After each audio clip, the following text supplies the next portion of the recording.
There are wounds that don't bleed, they simply etch themselves into the face of a mother who once loved too much.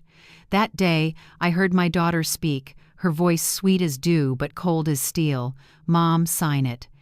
Let us hold this beach house to keep it safe." On the table lay a transfer contract, the house worth $300,000, the dream I'd spent half a lifetime to dare to touch.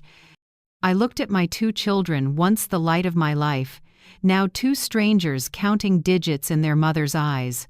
I didn't cry.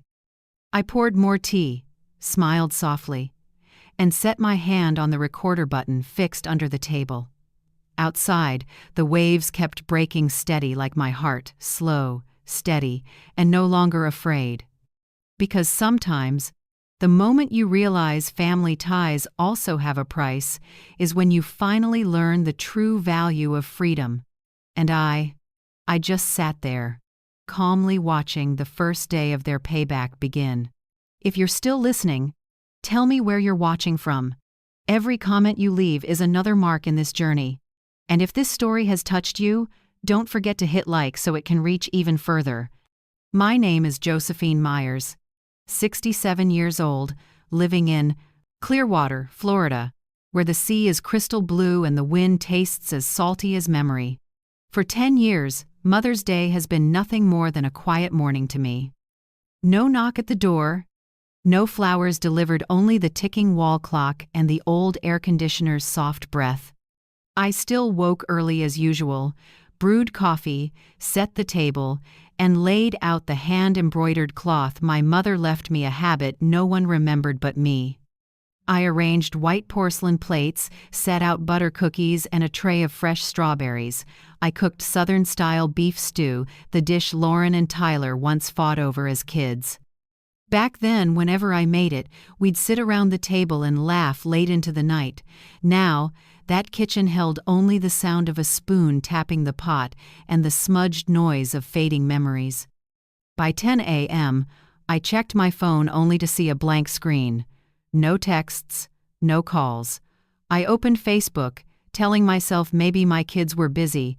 Then a photo popped up right on top. Lauren, my daughter, at a fancy restaurant in Tampa, holding a glass of champagne, with Tyler and their friends beside her. The caption read, "Perfect Sunday with the people who matter most."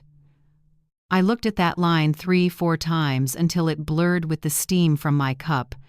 The people who matter most. And I wasn't in that frame. I set the phone on the table and looked at the stew simmering gently. The smell of onion, garlic, carrots. Once the scent of family had become the smell of loneliness, seasoned to perfection. I didn't cry. I didn't get angry. I just felt a very soft crack inside, like wind splitting a window pane. No one heard it but me. That afternoon, I took my meal out to the porch, watched the empty street, and felt hollow as cars drifted by. I thought, maybe next year will be different. Maybe they're just busy. But then memories rolled back like a slow film. Last year, my daughter texted me at 11 p.m. "Sorry, Mama. The day got away from one. Love you." Tyler stayed silent all day. Then a week later sent a short line. "Been busy, Mom." I realized their forgetting wasn't accidental anymore. It was a habit, grown large by my own silence. That night, I lay staring at the ceiling, listening to the fan spin. I asked myself, when did I disappear from their lives? When they got married? When money arrived? Or when I stopped lending? I had sold my wedding ring to pay Lauren's tuition, mortgaged the house to help Tyler open a garage, and thought that was love. Turns out those sacrifices taught them that mom is a given. The next morning I brewed coffee, but this time I skipped the usual milk. I wanted that bitterness to remind me it was time to wake up. I pulled out an old folder where I kept a few shares from my old company and a savings book I'd never touched. After doing the math, I saw I had enough $300,000, enough to buy a small beach house where I could start over. No one needed to know. No one needed permission. I booted up my old computer, checked Zillow, and scrolled through hundreds of listings. When I saw a white wooden house with 2 bedrooms and a big porch facing the sea, I stopped. Asking price, $299,000. Short description: a peaceful coastal home for a new beginning. I smiled. Maybe this was the invitation meant for me. I called Denise Harper, a local real estate agent who had helped my friend a few years back. Denise heard my voice and said, "If you truly want peace, I have a place that matches exactly what you sent. I think you'll love it." 2 days later, I took a bus for over 3 hours to Street. Augustine, the oldest seaside city in America. The wind carried salt and a hint of jasmine from somewhere, and I felt lighter by the minute. The house sat on a small street shaded by palms. The white paint had yellowed, but the frames were solid. Denise opened the door with a warm smile. "Welcome to your new beginning." As I stepped in, the sound of waves drifted from afar, blending with wind teasing the windows, the kind of sound that makes you believe in good things. I said only 4 words: "I want to buy." A week later, the contract was done. I signed with a slightly shaky hand, but my heart felt light as air. For the first time in years, I did something just for me. Not for my kids, not for anyone, not to prove a thing. Denise hugged me in congratulations. But before leaving, she looked at me and said seriously, "Josephine, I say this because I care. When you move in, find your own attorney to make sure no one can challenge your ownership. I've seen too many people lose their assets to their own kids." I smiled, thinking it was just professional caution. But that night, when I played Tyler's voicemail, "Hey, Mom. Heard you bought a house. Must be nice having all that money saved up," my heart went cold. The next morning, I called Denise. She referred me to attorney Maya Chen, 35 years old, who specializes in protecting seniors' rights. At our first meeting, Maya sat across from me, clear and steady. "Miss Josephine, what you described, distant children who suddenly care when assets appear, is a classic pattern of financial abuse within families. I suggest creating a trust and setting up an evidence protection system. The sooner, the better." I nodded. We worked on the documents together. Maya helped me open a personal fund, set up legal powers of attorney, and install home security cameras. She even helped me buy a small recorder, a coin-sized button I could stick under the table. A week later, I moved into the new beach house. In the mornings, I opened the windows, breathed in the salt, and listened to gulls crying in the distance. I started a journal, recording each day as proof of my new life. For the first time in years, I didn't need a text message to know I still existed. Then, this year's Mother's Day came around again. I expected nothing, just planned a small lunch for myself: clam chowder and butter cookies. At 11 a.m., the doorbell rang. When I opened the door, Lauren and Tyler stood there with a man in a black suit, a briefcase in his hand. "Hi, Mom. We thought we'd surprise you." They hugged me lightly. Lauren's perfume drowned out the sea breeze. We sat at the table. I poured tea and asked gently, "It's been a while since you dropped by." Lauren smiled. "I just want to make sure you're safe in this house." I was surprised when the man opened his case and pulled out a stack of papers. "This is a transfer agreement. You just need to sign so they can hold it for you, avoid scams." I looked at the pages, tiny print and blank lines, waiting for my signature. Tyler added with a hint of pity, "We only want what's best for you. $300,000 isn't a small amount." I set the cookie plate down and looked at them one by one. In that moment, all the years of sacrifice, cold dinners, nights waiting by the phone, played backward like an old film. I said nothing.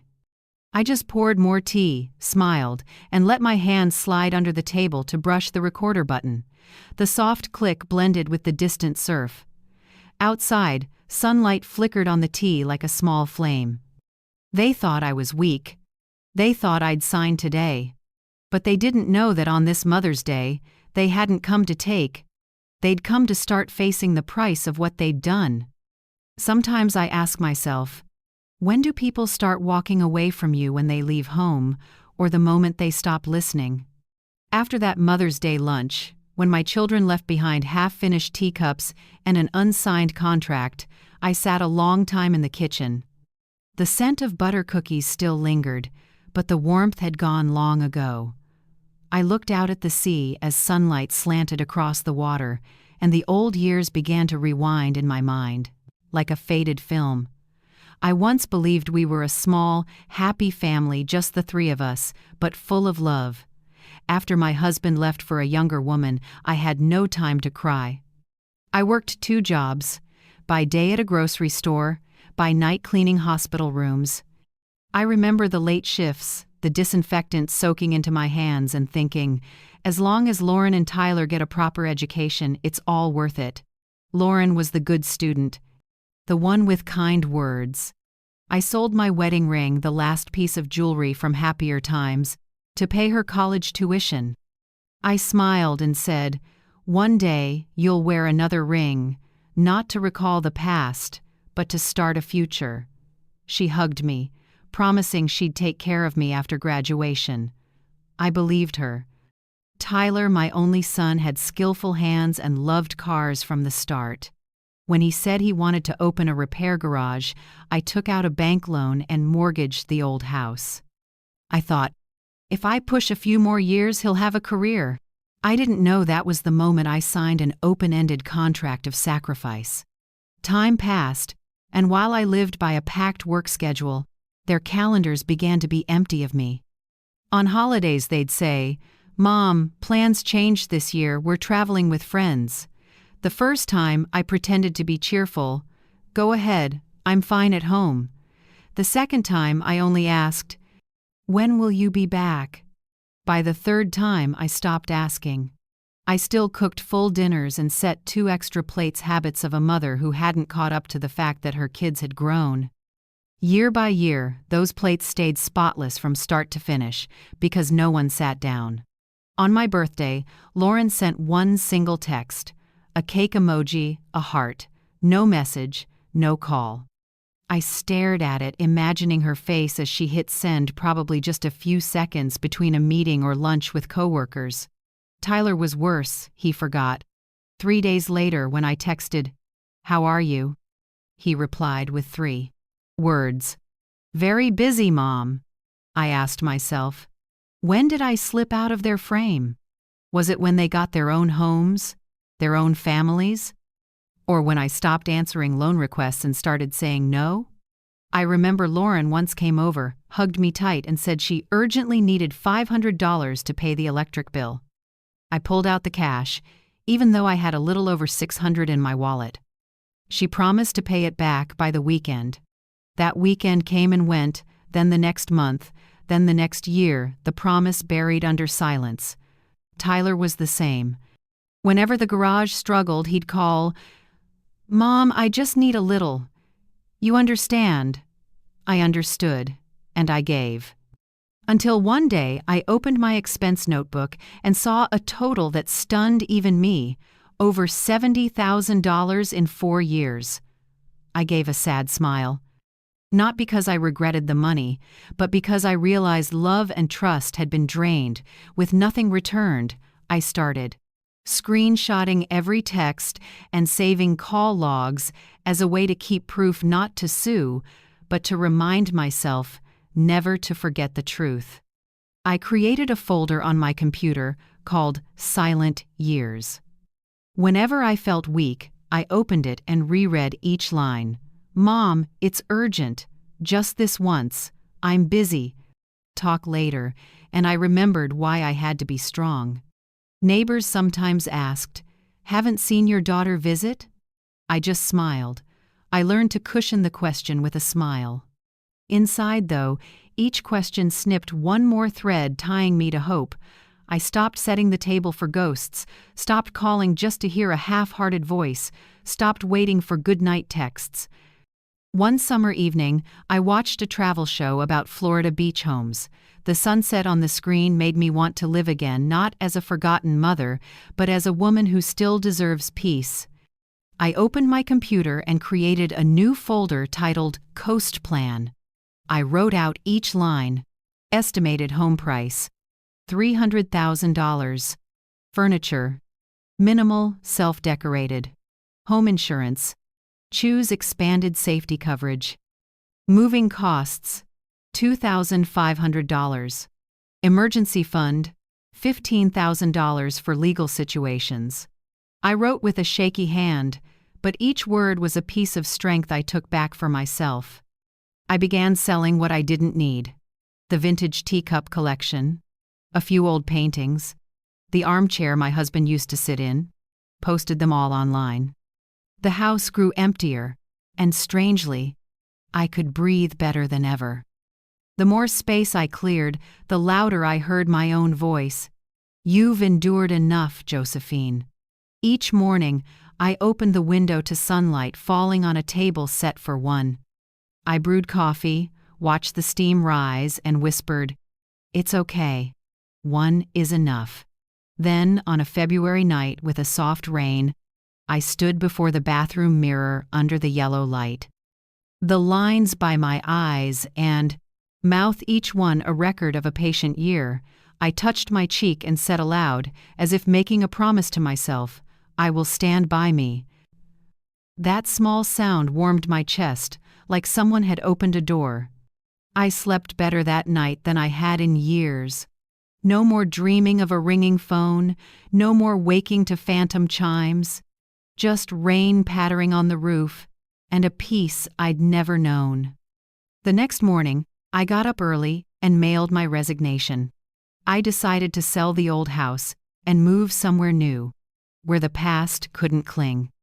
Inside the envelope, I tucked a small note to myself. "Don't be afraid of losing your children. Be afraid of losing yourself without noticing." From then on, I prepared for freedom. I took 3 months to gather funds, check documents, and sign. No one in the family knew. I no longer felt guilty about keeping a secret. I felt calm, because this time, the secret still belonged to me. Sometimes, Lauren called not to ask how I was, but to share about her husband's promotion or her child's high test score. I listened, nodded, and ended with, "That's wonderful. I'm happy for you." Tyler, whenever money ran short, texted, "Mom, help me one last time." I still replied, "I'm not able to anymore." No anger, no tears, just a deliberate quiet. When everything was ready, I packed. I took only a few books, some old photo frames, and a small notebook scrawled with, "Start again where there's the sound of waves." On the day I left, I didn't leave a message, just a small note on the door. "I'm going to look for what you forgot, peace." And so I left. No fanfare, no one seeing me off. Just me, a suitcase, and a dream that waited half a lifetime. I'd heard people say, everyone has a place meant for them, it's just that not everyone is brave enough to go find it. For me, that place appeared one March morning when I stumbled on a Zillow listing: 2-bedroom wooden house, windows facing the sea, wide porch, to catch the wind, price $299,000. Description: a house for a new beginning. I stopped for a long time. The first photo showed a silver-white house, paint peeling a bit, nestled among green palms, the horizon a deep blue in the distance. A large window faced the ocean, a long wooden porch, and an old rope-hung swing.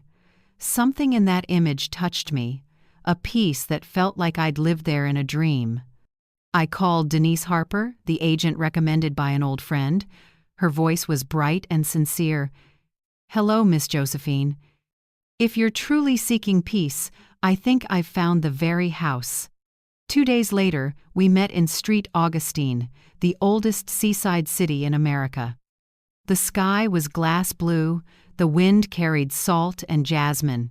Denise arrived with her blonde hair tied up, a white linen dress, and a small ring of keys. "Are you running away or running toward?" she teased, half serious. I looked out at the sea and smiled. Both. The house sat on a quiet little street paved with coral stone. The walkway was dusted with fine sand, flanked by pink bougainvillea. When Denise opened the door, the smell of salt and old wood rushed in, as if the house had its own soul. Light poured through the big window, scattering on floating dust like the sun lived with me. "This belonged to an elderly couple," Denise said, opening each window to let the wind in. "They moved to live with their daughter in Maine. Paperwork's clean, just need a roof and foundation check." I walked slowly through the living room. Chestnut-colored walls, bright floors. From the kitchen corner, you could see the outline of the surf, the thing I'd dreamed of for years. Under the stairs, a little shelf still held one old novel, The Old Man and the Sea. I smiled. Maybe that was a good sign. Denise led me to the porch. "I think you'll like this most." She pushed the door open, and there was a vast stretch of blue. The wind tossed my hair, the surf rolled, gulls cried far away. I closed my eyes, and for a moment, it felt like I'd just found my real heartbeat. "Miss Josephine?" Denise said softly. I opened my eyes. "I want to buy." Denise looked slightly surprised. "No more time to think?" I shook my head. "I've been thinking my whole life." We sat at the porch table to go over the steps. Denise called in an appraiser to check the roof, foundation, electrical, and plumbing. Everything was solid, just needed a few paint touch-ups and a glass pane replaced. I made the deposit that day. When I wired $300,000, my hand trembled. It was the money I once meant to leave for later. To my kids, like so many American mothers who believe their children deserve an inheritance. But now I understood. If you don't live fully while you are alive, leaving any amount behind is pointless. I wanted my later to start right now. That evening, I went back to a small motel. Wind rattled the furnace. Window. The sound of waves tapped a far-off rhythm. I looked at the transfer receipt stamped, completed, and exhaled. I texted Denise, "Thank you. I'm not buying a house today. I'm buying myself back." She replied with a single heart emoji. I didn't tell Lauren or Tyler. For the first time in 40 years of being a mother, I had a secret I didn't share. Not because I feared objections, but because I wanted to keep a piece of life that wouldn't be judged. Before finalizing the paperwork, I sent everything to Maya Chen, the young attorney who had helped me set up documents to protect seniors' rights. She reviewed the purchase contract, then nodded slightly. "This house is in your name. No one can touch it unless you sign. But I recommend creating a living trust to protect the asset if anything unexpected happens later." I agreed. Maya helped me open a separate account, clearly stating, "The ultimate beneficiary will be chosen by me when I want, not when someone forces it." She also advised me to invest in security. I bought a 4-camera system with 90-day cloud storage mounted at the front door, back door, porch, and kitchen. Not because I feared burglars, but because I feared the uninvited return of those who once treated me like a place to take from. I wrote down all necessary contacts on a list called Emergency Contacts 1. Denise Harper, Realtor and new friend. A2. Maya Chen, Attorney, legal contact. And 3. Dean Morales, Deputy County Sheriff, whom I know from volunteering at the Women's Association. 4. Dr. Mary Goldberg, family doctor who understands my health. I printed the list, laminated it, and stuck it behind the front door. Everything was organized and logical, as if I were rewriting my life from the beginning, but this time in my own handwriting. On key handover day, Denise drove over to pick me up. She put on some light jazz and said, "I love seeing people find their home." I smiled and answered, "And I love the feeling of not having to explain. When the car turned onto the sandy lane, I saw the house appearing between two rows of palms. Sunlight slanted through the leaves, scattering shimmering patches on the wooden walls like waves. The white door swung open.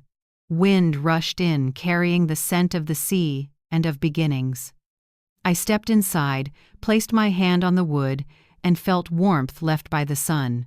I spoke softly, almost a whisper. "From now on, I belong here." Denise laughed. "And this house has the owner it deserves." We opened the windows to let the breeze pass through every room, brushing away old dust.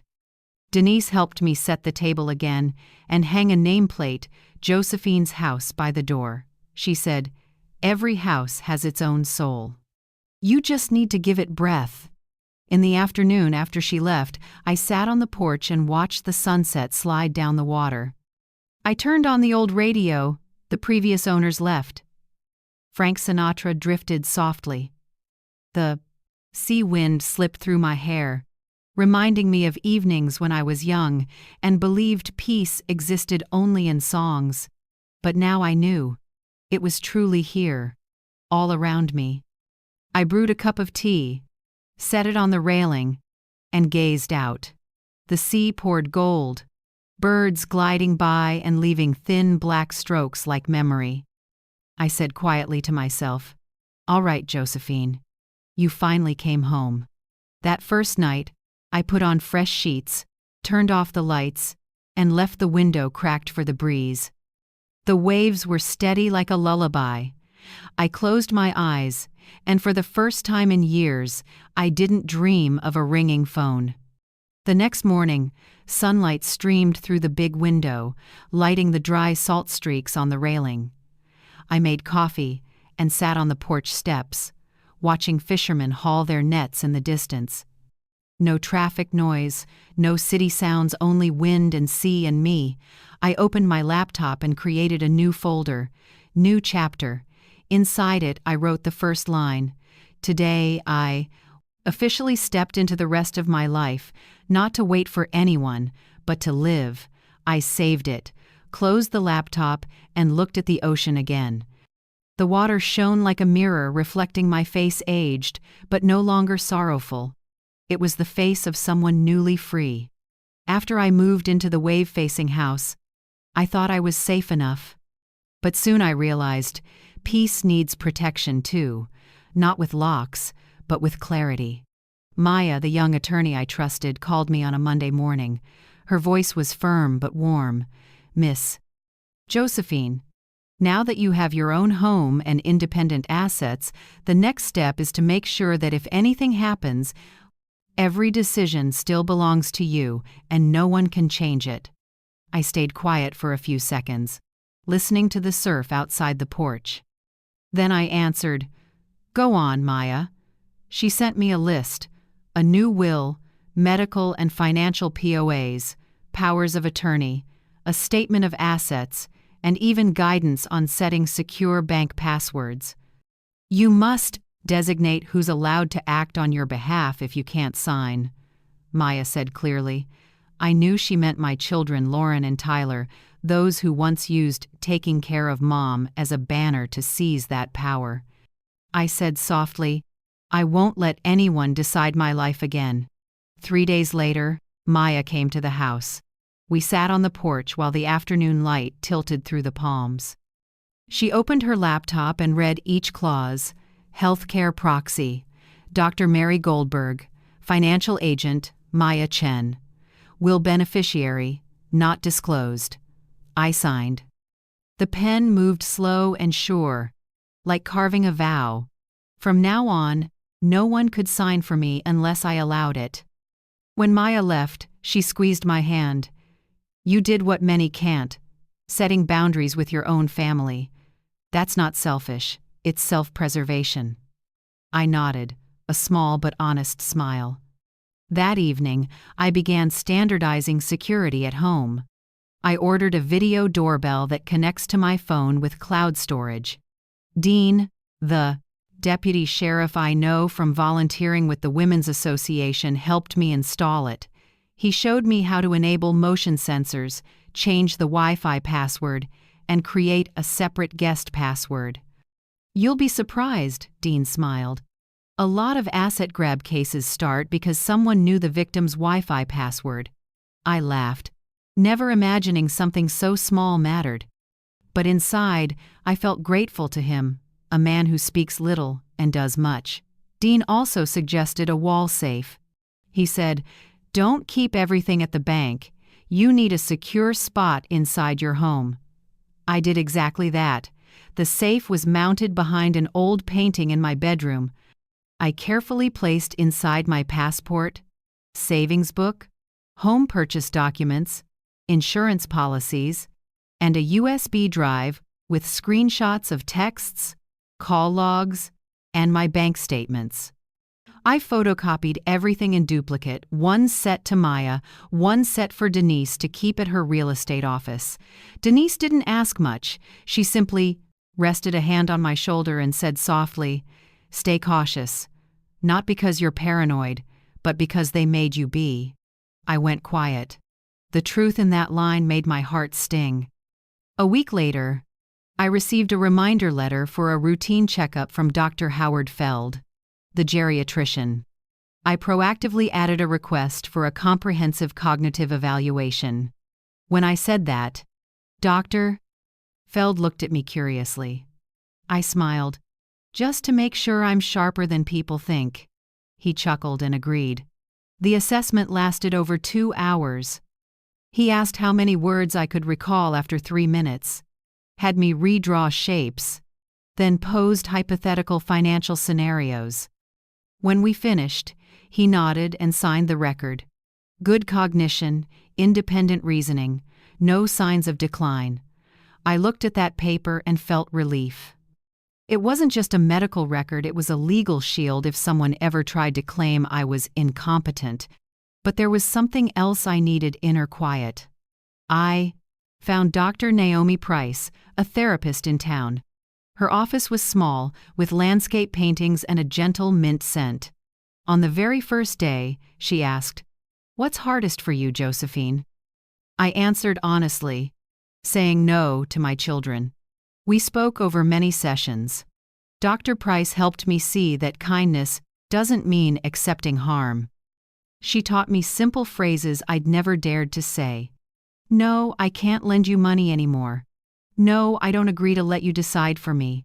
No, I need rest. I don't need to keep proving my love." The first time I practiced those words, my throat tightened. But gradually, they grew lighter. "Doctor," Price said, "you're relearning the language of self-respect.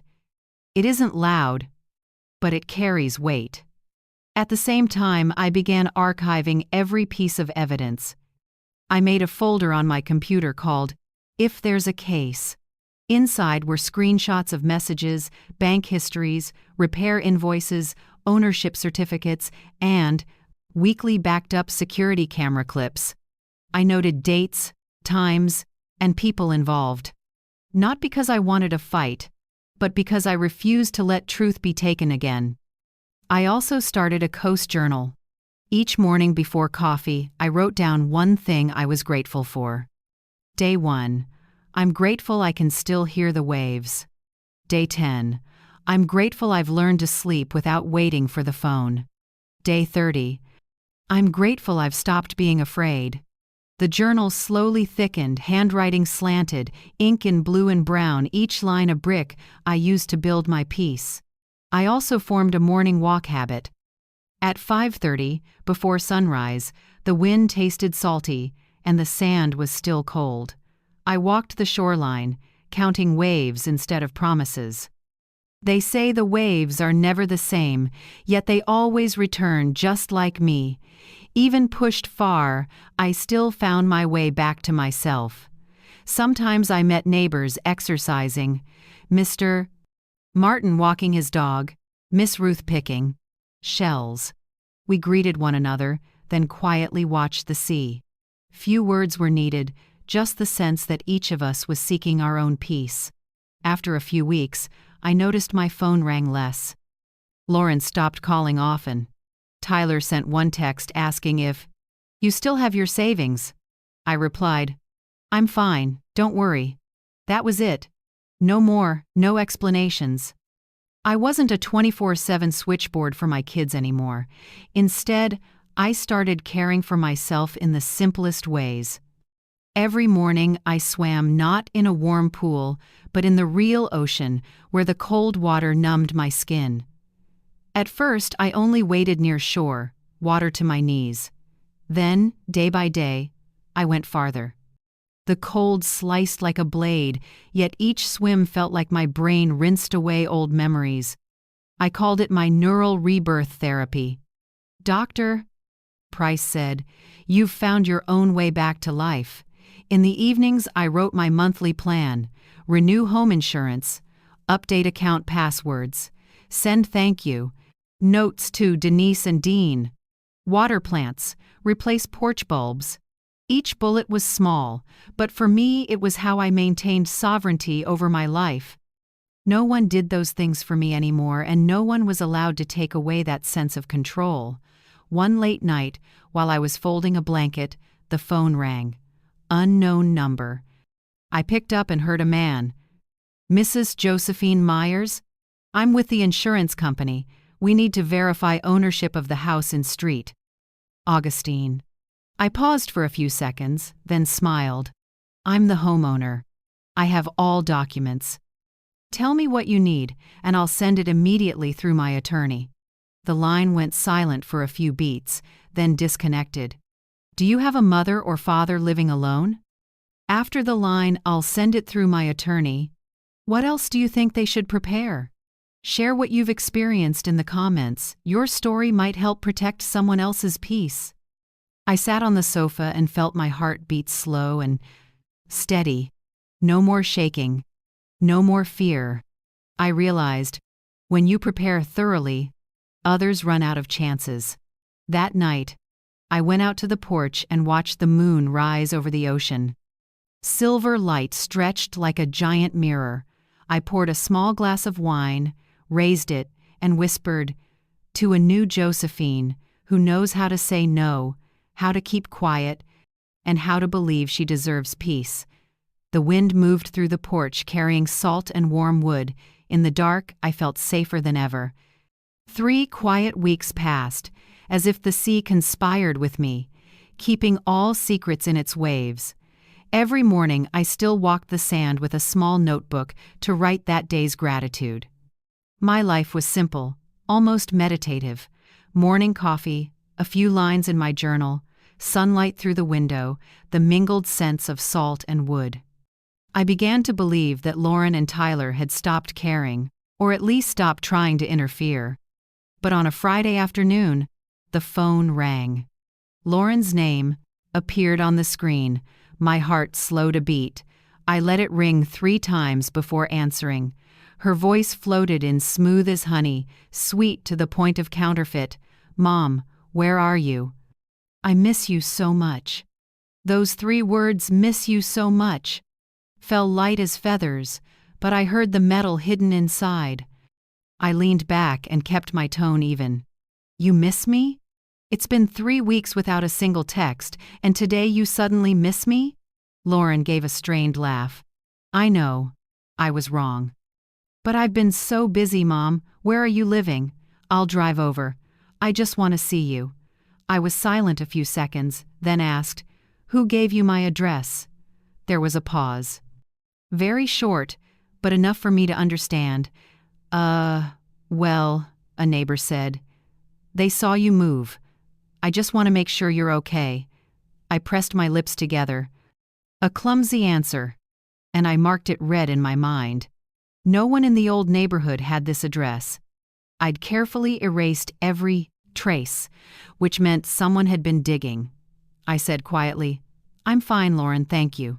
But today I'm busy another time." "That's okay, Mom," she said, too fast and too bright. "I'm already on my way. You'll be happy to see us." I looked at the phone after she hung up, the black screen reflecting my face calm but taut as a wire. The sea wind kicked up, carrying the damp smell of rain. I opened the security camera app and checked every angle. Green indicators glowed steady. The images were clear. Front gate, porch, living room, kitchen. The mics were live, everything under control. I texted Maya quickly. My daughter called. She has the address. Bad feeling. In under a minute, a new message popped up. Don't let them in. Dean and I are on our way. I breathed deep. Each breath tasted of salt, fear, and resolve mixed together. About 40 minutes later, an engine sounded on the road. I stepped onto the porch. A shiny black SUV stopped at the gate the kind people rent when they've got big business to do. The door opened. Tyler got out first, shirt buttoned to the top, eyes sweeping the yard, appraising every square foot. Lauren followed with a large handbag, heels sinking slightly into the sand. Finally, a stranger appeared. Gray suit, crisp tie, glossy black briefcase. I stood still on the porch, hands loosely clasped. Lauren smiled, a cut-and-paste smile from a Happy Family commercial. "Mom, oh my God, you really live here? It's beautiful, the ocean right behind the house." Tyler didn't smile. He just scanned around, eyes passing over the porch and windows before landing on the wooden sign by the door, Josephine's house. He muttered, almost under his breath, "It's definitely worth it." Neither of them hugged me, no touch, no, "How are you, Mom?" Only eyes measuring in dollar signs. The man stepped onto the porch and held out his hand. "Hello, Mrs. Myers. I'm Victor Hale, your children's attorney." I shook it with just enough pressure. "Attorney?" Lauren cut in, sugar sweet. "Don't misunderstand, Mom. He's here to help organize your paperwork so you can feel secure. You know you forget things, we worry." A shiver ran through me. The way she said, "You forget things," light, natural, as if rehearsed. Victor opened his case and took out a stack of papers. Crisp white sheets, neatly aligned, clipped with a silver binder. "This is a proposal to set up a trust managed by your children. It ensures your assets are protected and no one can take advantage of you. All spending would be co-supervised by them, so you can live here worry-free." I looked him in the eye and asked slowly, "And if I don't agree?" He gave a thin smile in true lawyer fashion. "Oh, that's fine. We're just presenting it. The decision is entirely yours." I glanced at Lauren and Tyler. Lauren avoided my eyes. Tyler stared straight back, cold as stone. I asked, "Where were you when I needed you? When I was sick? When I was abandoned? When I sold my wedding ring to pay Lauren's tuition? When I mortgaged the house to help Tyler open a garage?" No one answered. Only silence and waves hitting the pilings as if underlining every word. I walked slowly to the porch table and pointed at the chairs. "Sit, but I won't be serving tea." Lauren frowned slightly. "Mom, we're just trying to help." I smiled, calm to the point of frightening. "Really? Then sit and help me look at the ceiling." All three followed my gaze. On the ceiling, the security camera glowed green and the mic blinked. Victor blinked and took a half step back. Lauren started to speak, but I cut in. "Yes, that camera records video and audio. Everything you say today will be stored for 90 days in the cloud, auto-backed up every 24 hours. I saw Lauren's hand tremble, and Tyler turn away, hiding his unease under a mocking look. "Camera? You don't trust us, Mom?" I answered softly. "No. I've just learned to trust evidence more than words." The air thickened. Victor cleared his throat and tried to recover his professional tone. "Mrs. Myers, nothing serious. We just want you to feel at ease." I looked at him with a smile as cool as glass. How strange, no one has ever made me more uneasy than someone trying to help me feel at ease. At that moment, a car horn sounded on the road. I recognized the engine. Dean Morales's pickup turned onto the sandy lane. Headlights swept across the porch. At the same time, Maya stepped out of the passenger seat in a long coat, carrying a document case. Lauren jumped to her feet, surprise flashing in her eyes. "Mom, you called a lawyer?" I stayed seated and said, "No, she came because I have an appointment." Dean stepped onto the porch, voice steady. "Is there a problem here, Mrs. Myers?" Victor tried for polite. "Just a civil discussion, officer." Maya opened her case and pulled out a packet. What a coincidence! I brought copies of Mrs. Myers's new will and POAs, notarized and filed with the county court. Just to avoid misunderstandings. I watched both my children's faces change. Tyler frowned and clenched his fist. Lauren tried to smile, but her voice shook. "Why would you do this, Mom?" "We're only afraid someone will trick you," Maya answered for me. "It's wonderful you're concerned, but your mother hasn't been tricked. She's simply done allowing anyone to exploit her." Dean walked a slow circle, casually eyeing the SUV. The license plate caught the afternoon light, another county. He spoke slowly. "If the three of you have no specific purpose beyond a wellness visit, I suggest you leave before dark. The coastal road isn't easy to drive at night." The words were gentle, but it was an order that didn't need repeating. Victor nodded, trying to stay polite. "We'll come back. Later, when Mrs. Myers is ready to talk." "Oh, I'm ready," I said. "I just don't say what you want to hear anymore." They went quiet and gathered their papers. Lauren put a hand to her chest, her voice breaking. "Mom, you've changed so much." I looked her in the eyes. "No. I've just gone back to being myself." As the SUV rolled out the gate, I watched without feeling hurt. Only a light emptiness remained, like after you clear out an old room and realize the wind can finally come in. Maya sat beside me and poured some water. Dean leaned against the porch rail, eyes still on the sea. "You did very well," Maya said softly. I shook my head. "No, they'll be back. My kids don't give up that easily." Maya looked at me, serious. "Then next time, we'll have more evidence." "You're not alone." I looked up at the ceiling. The camera light stayed green, loyal and silent. Outside, the waves hit the shore, steady as the ocean's warning. "The storm isn't over, Josephine. Be ready." And I knew exactly right. The real battle had only just begun. I used to think nothing hurts more than betrayal. But today I understand. Worse than betrayal is when the betrayer still calls you Mom. The next afternoon, just as I expected, the black SUV reappeared. This time there were no smiles, no sugar-coated voices, only the impatience of people trying to close a deal. I opened the door without inviting them in, but they stepped onto the porch as if the place were theirs. Lauren held the same stack of papers, voice trying to stay soft. "Mom, I just want to be clear. This isn't coercion. It's simply a way to make sure you're properly cared for." I leaned on the doorframe. Light off the water lit her hair, but her face darkened with tension. Behind her, Victor Hale, the family attorney they'd hired, had already opened his briefcase, pulled out a new contract, and set it on the porch table like a finely woven net. "I," called Maya. She arrived soon after with her laptop and a look I trusted more than any document. "Let me read first," she said. Victor smiled, smooth as silk. "Go ahead, we're not hiding anything." Maya read quickly. The deeper she got, the more her brow furrowed. I heard her repeat each clause, as if to make sure I needed no further explanation. If the beneficiary, namely Mrs. Josephine Myers, loses decision-making capacity, authority over assets transfers to co-guardians Lauren and Tyler Myers.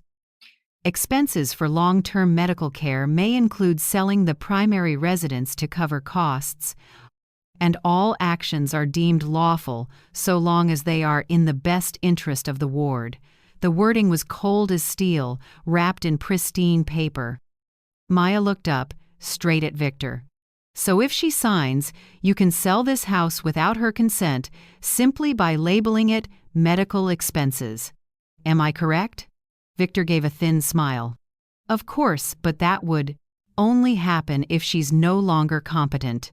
Lauren cut in, sharp. We're just being cautious. This is our inheritance. Mom, you don't need to worry about it. I looked at my daughter.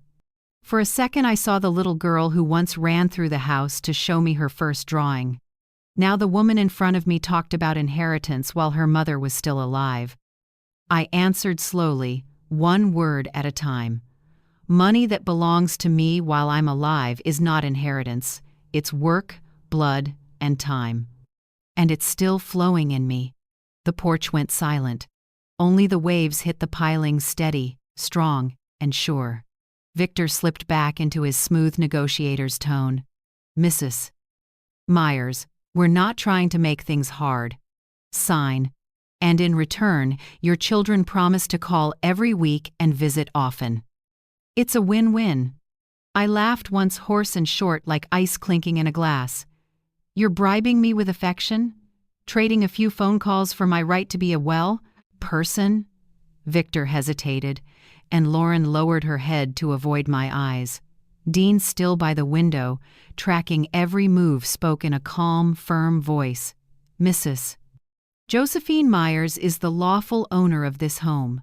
I've checked the county land records. Any attempt to coerce, threaten, or trick her into signing falls under elder protection violations. And I should note, this entire conversation is being recorded on camera. Victor's expression shifted, then he forced himself to stay composed. No one's coercing anyone, we're just concerned. Tyler shot to his feet, growling. Mom's not in her right mind if she thinks this is okay. Who hides money in a house from her own kids? We just want to manage it so she doesn't have to worry.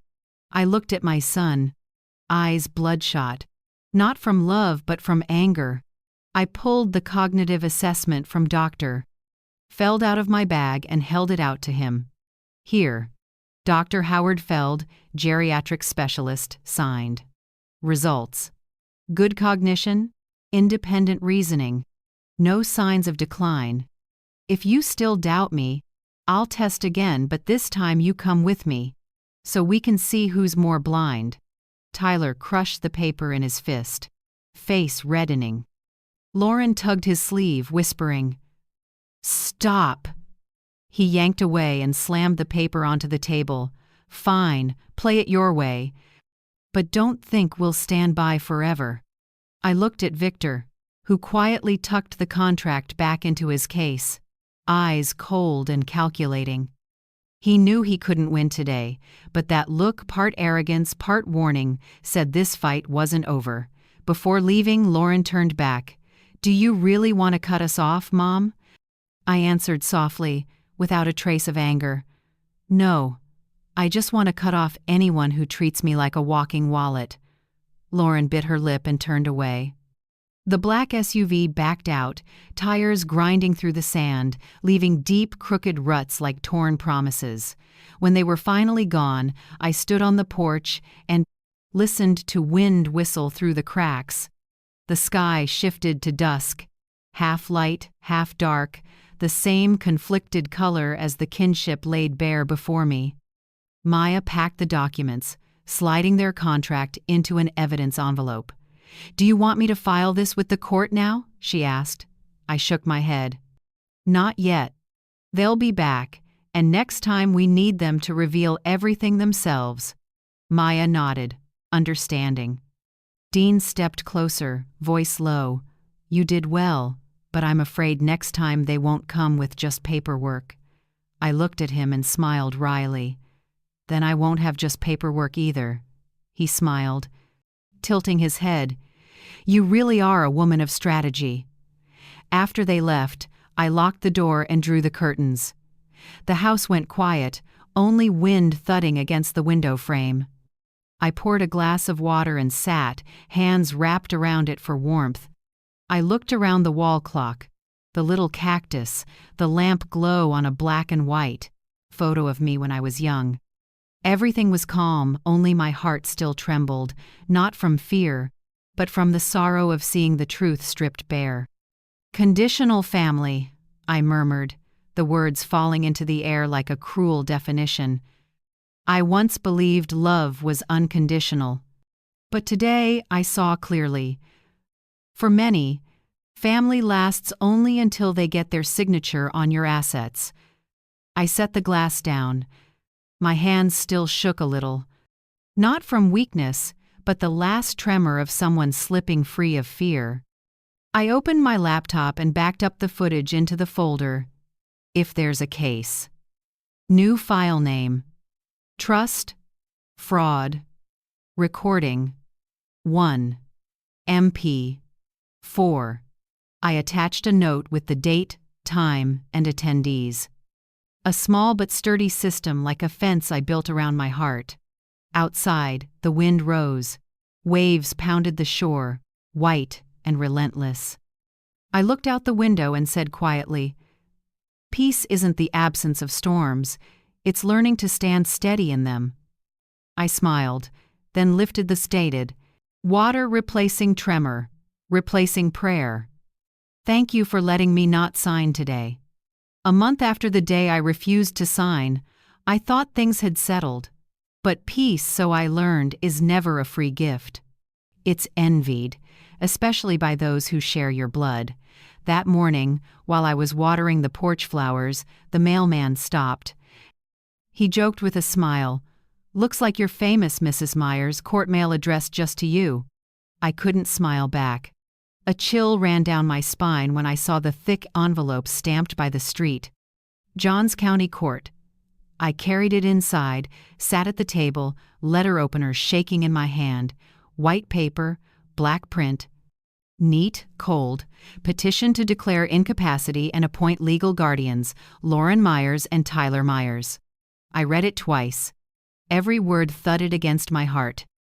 My children didn't just want the assets. They wanted to strip me of personhood. I picked up the phone and called Maya.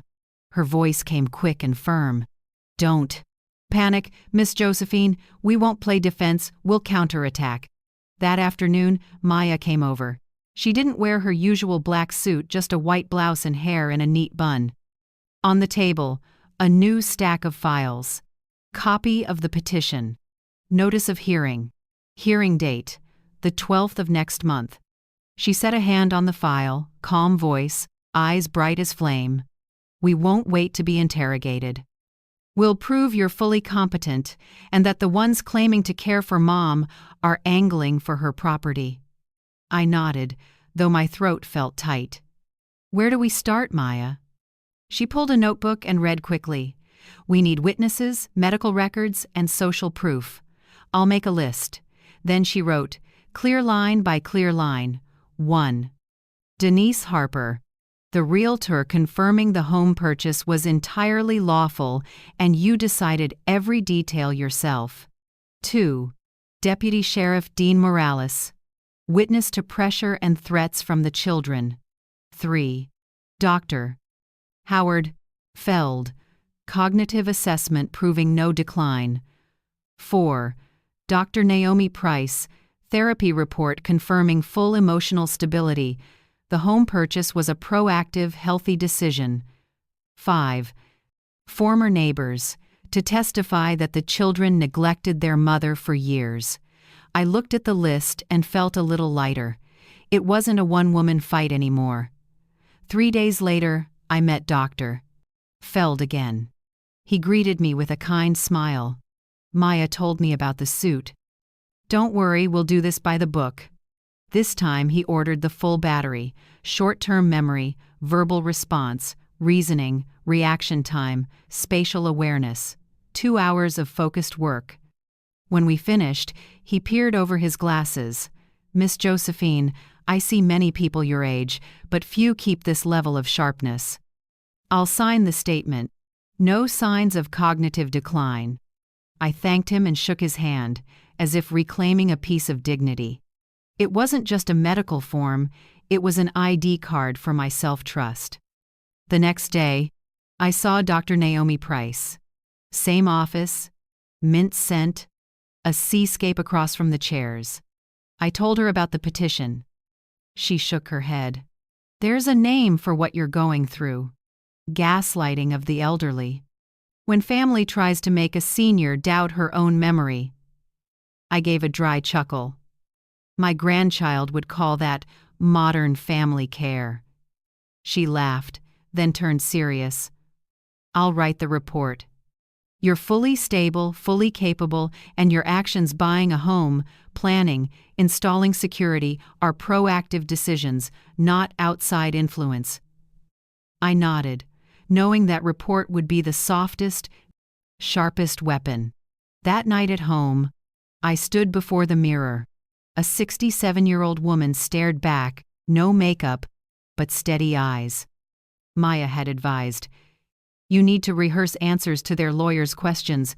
No emotion, no arguing. Each answer one breath long. Cut out words they can twist." I practiced, "Mrs. Myers, do you remember how much you transferred? To your son?" "I remember each amount, and I have the statements." "Did you ever forget to pay a bill?" "No. All payments are automatic. I set them up." "Do you ever feel disoriented or lose track of time?" "No. I keep a daily journal with exact dates, over and over, until my voice stopped shaking like relearning the native language of reason." In the last week before the hearing, Maya taught me body language. Shoulders back, eyes steady. When attacked, don't respond immediately. Pause 2 seconds, breathe, then answer. If they start yelling, turn to the court and say, "I'll wait until they're calm." She also taught me to rest my hands lightly on the table instead of clenching, to show control. People won't just hear what you say. They'll watch how you exist. I smiled. "You're training me like an actor," Maya replied. "No, I'm teaching you to keep control in the very room where they want to take it away." In the final evenings, I compiled evidence. I printed a 2-year timeline. Calls and texts from them. Only 7. Calls, texts, and transfers from me. Over 200. I clipped them into a blue binder labeled Evidence of Neglect and Financial Abuse. Looking at those numbers, I saw one truth. Real love never needs proof. Exploitation always leaves a trail. The night before the hearing, I didn't sleep right away. I sat on the porch and watched the sea. The water wasn't calm, windy, whitecaps everywhere. I said to myself, tomorrow I won't be a victim. I may be the respondent, but I'm not weak. I'm standing up for my right to decide. I listened to the waves like my own heartbeat. Each surge and fall patient, persistent. I closed my eyes and breathed until fear dissolved like salt in water. Next morning, I woke early. Dawn was still gray. I chose a light gray blouse, soft slacks, flat shoes the color of sand. No jewelry, no necklace, no expensive watch, just a small clip to hold my hair.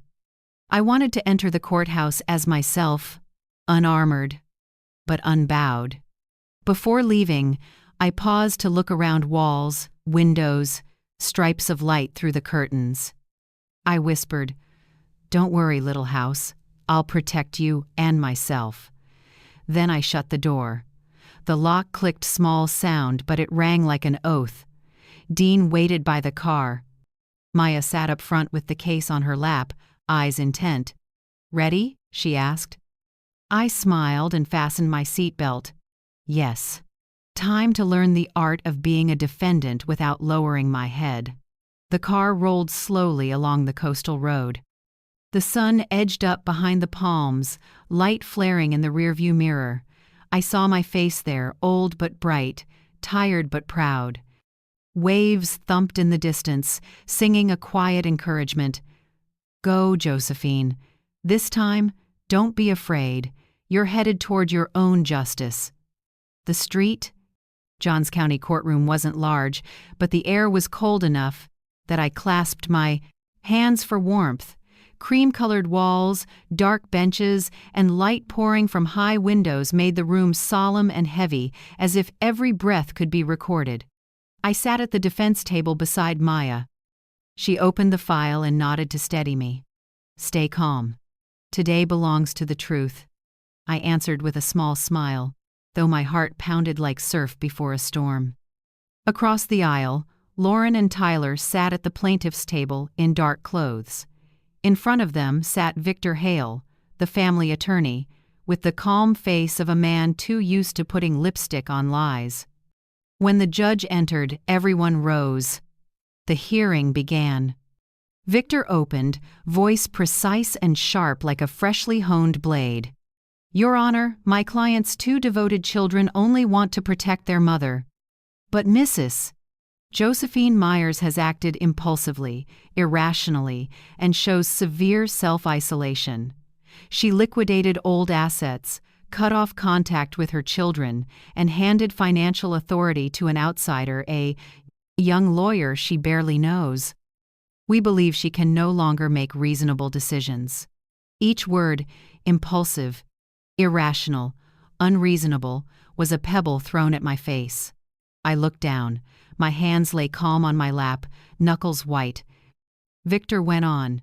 "Evidence shows that over the past year, she refused to see her children, kept no contact, and displayed troubling behavior installing cameras throughout the home, hiring a personal legal advisor, and recording family members.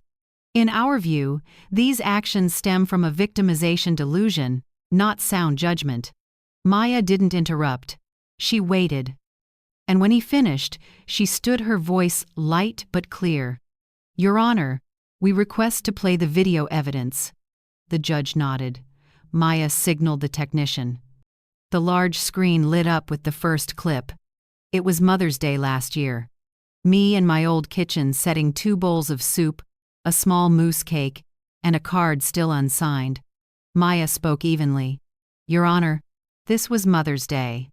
Mrs. Josephine prepared lunch for her children. The table is empty." And on social media, her daughter posted a photo with the caption, "She zoomed in, with the people who matter most." Silence fell over the room. Lauren lowered her head, face still trying to stay cold. Maya said quietly, "A mother, self-isolating, or abandoned?" She clicked to the next slide. The screen showed 1 year of call and text logs, 4 calls from Lauren, 3 from Tyler, hundreds of unanswered calls and texts from me. "These are their contact frequencies," Maya said evenly. "Who cut off whom?" Victor leaned forward to object. "The court can't judge capacity on personal feelings." "Exactly," Maya replied, eyes flashing. "So we'll let the facts speak." She played the next video. "The confrontation at my house the day Victor, Lauren, and Tyler came demanding I sign the trust." In the clip, Victor's voice rang, "Out, sign it, and in return, your kids promise to call every week." And Lauren's voice wavered, "That's our inheritance money." The courtroom seemed to freeze. I heard my heartbeat pounding in my chest, then looked at Maya. She gave a small nod. She turned to me and signaled. I stood and walked slowly to the witness stand. The light from above was cold and white. My voice was low but steady. "I didn't buy this house to run away. I bought it so I wouldn't be invisible anymore. All my life, I gave to them time, money, love. And when I had nothing left to give, I became a burden. I bought that house to live again, as a person with the right to exist." I paused and looked straight at my 2 children. Both Lauren and Tyler avoided my eyes. Maya called Dr. Howard Feld to the stand. He's nearly 10 years older than me, with the gravelly voice of someone who speaks slowly but surely. I evaluated Mrs. Myers twice within 3 months. Both times showed completely normal cognition, logical thinking, good reaction time, and solid problem solving. There is no medical evidence whatsoever that she lacks capacity. Victor tried to press him, But could she have a mild psychological issue, like anxiety or a delusional belief? Doctor? Feld answered immediately. No. I conducted the evaluation myself. She's clearer than most of her relatives. A soft ripple of laughter went through the room. The judge tapped the gavel. Order. Next was Dr. Naomi Price. She entered with a gentle presence, but her voice could quiet the entire room. Mrs. Josephine Myers came to me to learn how to say no to unreasonable demands. No one is mentally ill just because they want to protect themselves.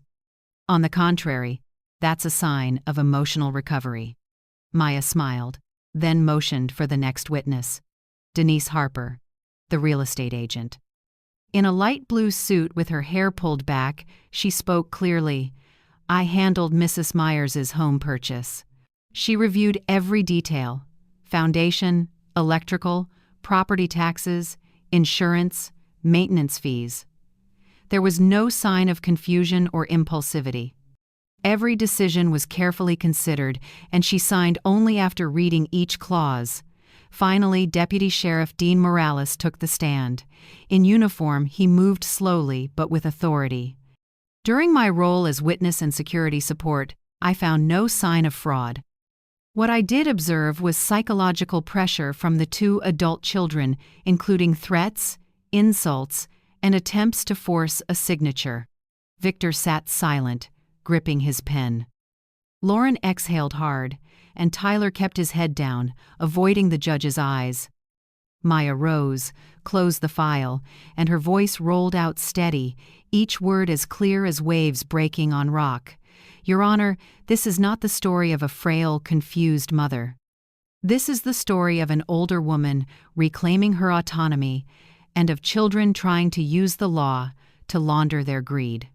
I don't need many words, only to invite the court to look at the screen and ask, who actually needs protection? The courtroom went silent. The judge leaned back, his eyes deep and calm. He tapped the gavel lightly, then said, after reviewing all evidence and testimony, the court concludes there is no basis to declare Mrs. Josephine Myers incapacitated. On the contrary, the plaintiff's conduct shows signs of attempting to exploit an elderly person's property. The petition is denied. The plaintiffs will pay all court costs and are warned that continued harassment may result in criminal charges. The room erupted into a hush. Lauren's breathing turned shallow, Tyler slammed his hand on the table, and Victor bowed his head while hurriedly packing his files. Maya touched my shoulder and whispered, "It's done." I stood, bowed to the judge, and turned to leave. My steps were slow but steady. Sunlight flooded the hallway, washing over my hands still trembling, but now from relief. In my mind's eye, I could still see the Mother's Day table, the empty table. But now I knew, even if no one sits with me, I can still eat in peace. When I stepped out of the courthouse, I lifted my head. Sunlight spilled across my hair and laid a warm weight on my shoulders. For the first time in years, I felt a lifetime's heaviness slide off.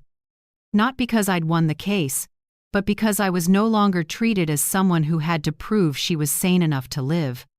Wind blew in from the sea, carrying salt and sap, the scent I call the true smell of freedom. Maya came to me and held me tight. Her voice was small but firm. "Miss Josephine, you chose yourself, and the law stood by you." I didn't answer right away. I just squeezed her hand. Some victories don't need cheering, only a deep breath that tells you no one can shove you out of your own life anymore. Dean waited by the gate with a gentle smile. "Told you. You're too strong for the waves to swallow. Just keep going." I thanked him, then turned toward the sea where sunlight melted into water, glittering like 1,000 tiny hands patting the earth in applause. That evening, I sat on the porch. The sea breeze was salty, threading through my hair, my collar, and my spirit. Moonlight blinked across the water like shards of broken mirrors, quietly beautiful. I put the case file in a drawer and took out a blank sheet of paper. I wrote the first line, "To myself, the one who stood up when others wanted to kneel." I didn't write much. Just a few simple sentences. Thank you for believing in yourself, even when people called you crazy. Thank you for saying no, even while your heart still wanted to be loved. Thank you for choosing to live, not just exist. I folded the letter and tucked it into the coastal journal. It wasn't a thank you to life, it was gratitude to the strong part of me. The part I once buried under useless apologies. 3 days after the ruling, Lauren texted, "Just a few lines. Mom, can we talk? We only want to settle. If you return the house and withdraw the filings, everything will be fine." I read it without anger, only tired. I closed the phone, set it on the table, and stepped onto the porch. The waves kept coming, the sky stayed blue, and I understood. My silence today was the clearest answer. Not because I hate them, but because I've stopped hoping to be loved on their terms. That night, Tyler called. His voice was sharp, rapid. "You think it's over because you won? I'll tell the papers you're senile, so everyone sees how crazy you really are." I listened to all of it without cutting in. Then I answered calmly, "Thank you for calling, and everything you just said is being saved on my server." I heard a hard inhale on the other end, then the line went dead. I set the phone down, no longer shaking like before. Maya once told me, "When people use threats, it means they've lost real power. Your job is not to hand it back." I smiled. "Exactly. I don't need to win by fear. I only need not to bow." The next morning, I took out a few seed packets Denise had sent, coastal wildflowers that need only sun and wind. I rolled up my sleeves and let my hands sink into the damp sand. The earth was cool, comforting. I planted small clusters along the porch, right by the wooden rail. When the wind blew, grains of sand dusted my cheek, and I didn't brush them away. They reminded me I can still feel the world with skin and breath. That afternoon, I stopped by the fishing village for coffee. The owner grinned. "Want the fisherman's style? Salt coffee, bitter, salty, sweet on the finish." I nodded. The first sip made me wince, but then the salt opened into gentle sweetness. I laughed and said, "Just like life. The salt makes you remember the sweet." He nodded. "That's why coastal folk don't fear bitterness. In the end, every salt water finds its way back to the sea." That night, I slept straight through without dreaming of the empty table. No scraping chairs, no waiting for a doorbell that never rings. Only waves steady and kind as a heartbeat. For the first time in years, I didn't dream of anyone coming back. I saw myself on the sand, arms open to the wind. Freedom, it turns out, looks like the wind unseen, but real wherever it touches. One morning, walking the beach, I met Ruth Ellison, the silver-haired woman I'd noticed a few times. She smiled and asked, "Are you Josephine Myers? I read about your case. I felt like I was reading about myself." I was a little surprised. "The article said your children sued you too, right?" she asked. I nodded. She sighed softly. "Me too. But I never dared go to court. I stayed quiet and lost my house." I took her hand. "I'm so sorry, Ruth. But you know, silence doesn't keep anyone. It only keeps the pain." She gave a sad smile, pale blue eyes on the horizon. "I learned that from you. When I read the ruling, I sat up and cried. I wished I'd had your courage." I squeezed her hand gently. "It's never too late to choose yourself." From then on, we started morning coffees. 2 women, 2 wooden chairs, 1 pot of salt coffee. We sat on my porch, listening to the waves, saying things we'd never dared say. Ruth told me about her old marriage, about a son who left at 20. I told her about the years I thought giving more would make them love me back.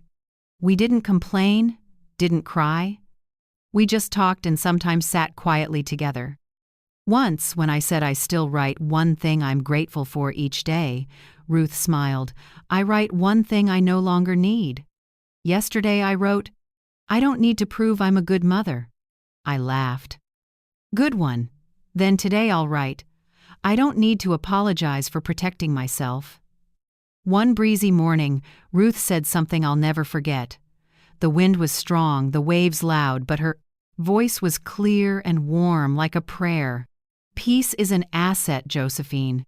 And the biggest mistake we women make is signing it over to other people. I sat still. Those words fell into my heart like sand, light, but settling deep. I looked out at the sea where the sun was rising, gilding the waves. Yes, peace is not a prize. It's property. And from now on, I'll hold the title in my own hand, no consigning it, no granting it to anyone, Myers or otherwise. I breathed in. The wind filled my lungs salty and clean. Ruth smiled, lifted her salt, coffee, and clinked cups with me. Congratulations, Josephine. We're still alive, and this time we're living for ourselves. I answered with a trembling but warm voice. Yes. This time I'm not just living, I'm truly free. One early summer morning, just as I set the coffee pot on the porch table, a small envelope slid through the mail slot. No return address, only a scrawl on the front. To Grandma. I knew the better. Handwriting, it was Emma's. My 10-year-old granddaughter. Lauren's child. I sat down, hands shaking a little as I opened it. Inside was a purple sheet, the corner creased twice. Grandma, I miss you. Mom says you're busy, but I saw you in the news.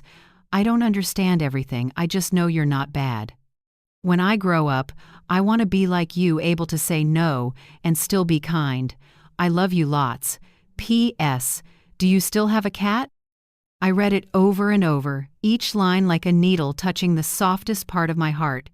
It had been so long since I cried this time because I saw myself through a child's eyes. I picked up a pen and wrote back right away. Dear Emma, I miss you too. The sea here is beautiful. Every morning the waves run up to say hello. The waves come and go. But the tide always returns like true love, which finds its way back no matter how far it travels. I want to teach you 3 things about self-respect. 1.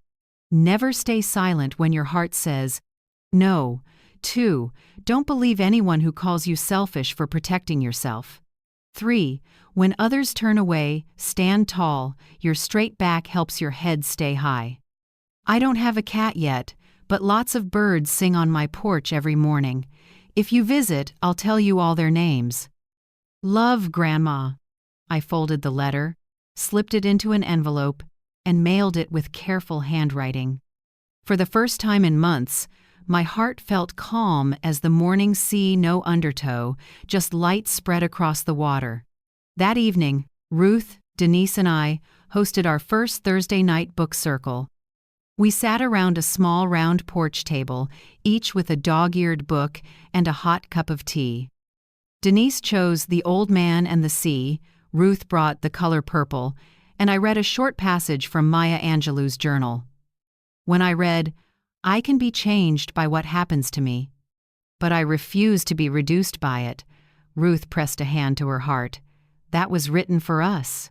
Denise smiled. I think it was written for every generation of women who once let others speak for them. We sat quietly, listening to the waves and the night insects riding the breeze. A little later, Maya the young lawyer stopped by with strawberry tarts. She said, half joking, I'm here to make sure you 3 don't start an anti-lawyer league. We laughed out loud. That sound, I realized, was something I hadn't heard in my own home for a long time. From then on, Thursday book nights became a small ritual. We didn't just read, we told our stories. Each of us was an open book, and the only wall left between us was trust. The next morning, I joined the ocean swimming group for seniors. They call themselves the Morning Tide Swimmers. The first lesson wasn't technique, It was breathing longer instead of worrying. The coach, a 75-year-old woman named Nora, said, "People don't drown because of the waves. They drown because they forget to breathe." I took it to heart. Each time the cold water wrapped around me, I inhaled deep, closed my eyes, and felt my body fall into rhythm with the sea. For the first time, I wasn't afraid of the deep. I understood that the more you fight, the more you sink, and the more you accept, the more you float. One afternoon, Dean stopped by. He carried a form and a small packet. "I signed you up for the county's Personal Safety for Seniors program. They'll install an emergency app and give you a portable alarm." I teased, smiling. "So you really see me as a senior now?" Dean grinned gently. "No, I see you as someone smart enough to plan ahead." He set up the app, showed me how to toggle it, and how to send my location if needed. Before leaving, he said, "Peace doesn't always come on its own. You have to fence it in." I nodded. I'd learned that, and this time the fence was made of awareness, not fear. The next day, I made clam chowder and brought it to the neighbors, the Carters, the retired couple who helped me move in. "Mrs. Carter was surprised. "You still remember the Northeastern recipe? Goodness, it smells amazing." We ate together and talked about gardens, rain, and the old days. Before I left, she held my hand. "We need you here, truly. Not many like you in this town." I stopped short.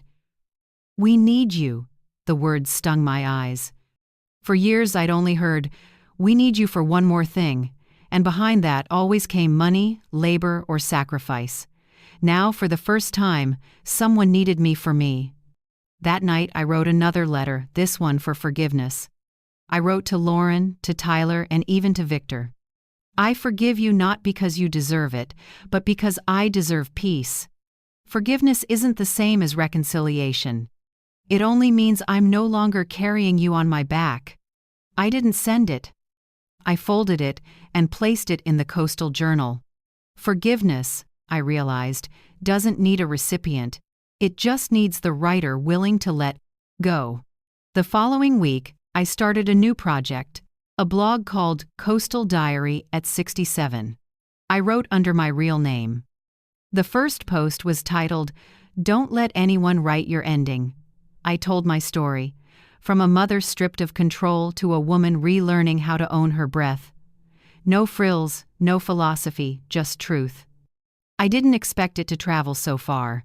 Hundreds of comments, most from older folks. I'm 72, and I just said no to my son for the first time. "You made me want to go visit my mother. Thank you for saying what so many of us feel." One morning, someone knocked. A middle-aged woman stood there with a bouquet of lavender. "I'm Emily from the next town," she said, voice tight. "After reading your blog, I went to see my mother, whom I hadn't visited in 2 years. We hugged this morning. Thank you because you reminded me time isn't endless." After she left, I sat down and cried, but not from sorrow. It was the first time I cried because I felt useful. That afternoon, I cleaned a closet and found a spare set of keys, house, safe, back gate. I turned them in my hand, then put them in a small glass jar and labeled it, "Open only when you remember yourself." Not when I forget, but when I remember. Remember how long it took to earn this freedom. I set the jar on a shelf beside an old photo of me and Emma on the beach. 2 faces, one big and one small, both turned to the sea where the waves keep rising, reminding me, anyone can begin again. At any age, no matter the losses. I whispered, a promise to myself. If anyone comes looking for me, they'll find a woman who's living not afraid, not waiting, just breathing. The sea breeze slipped through the window and lifted a note on the table. "Peace is an asset, don't sign it over to anyone." I smiled. Peace, yes, now it looks like me. 2 years passed. I stopped counting by calendars and started counting by the smell of Wind and the brightness of morning. The waves out there keep time like a clock, the only thing in my life that has never missed an appointment. The second year, after the trial, is also the second year. I haven't gotten a single call from Lauren or Tyler. No birthday texts, no Christmas greetings, no Mother's Day card. But the strange thing is, I don't fall apart anymore. No more waiting, no more flinching every time the phone rings. I just smile, turn on the oven, and get ready for my own small party, the birthday I throw for my chosen family. That afternoon, the sea-facing house smelled of cinnamon apple pie. Ruth came early with a pot of mint tea. Denise brought a bundle of dried lavender, and Maya arrived a little late, slightly out of breath. Sorry, court ran long this morning, but I brought wine. We put on jazz, opened the porch doors, and let the wind blow through the house. Dean stopped by too, still in uniform, carrying a small cake with a handwritten line, "For the bravest lady in town." I laughed, my voice catching a little. "If you knew how soft I was 2 years ago, you wouldn't call me that." Dean smiled. Brave doesn't mean never weak, it means weak and still moving. We ate, told stories, and laughed, the sound I once thought I'd never have again. No fancy cake, no noisy toasts, just the smell of baking, the sunset light, and 4 friends around a wooden table. I looked around and suddenly realized, this is the real family, the ones not tied by blood but who never leave. That evening, after everyone left, I cleaned the table. Under a dessert plate, I found a small envelope labeled, "From Emma to Grandma." I froze. The postmark was from an elementary school in another city. I opened it and found a small note, written in neater handwriting than before. "Grandma, Mom didn't let me send a gift this year, so I'm writing in secret. When I'm old enough to decide, I'll come visit you. I still remember the way you told me about starfish, and I drew it on the back. I love you so, so much.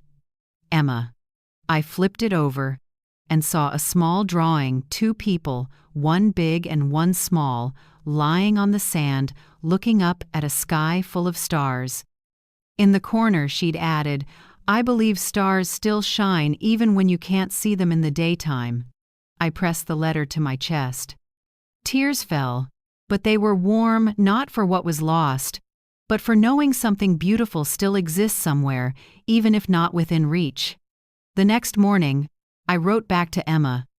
"My dear Emma, when you look up, you'll see the stars like little beads of memory. I look at that same sky every night. If you come someday, we'll map the stars so we won't lose each other, no matter where we are. Remember, you can love someone without losing yourself. Love, Grandma." I tucked the letter into a small notebook and marked it with a sprig of dried lavender. When she finds her way to me, I'll give it to her, not as an explanation, but as a map to freedom. A few weeks later, Ruth shared big news.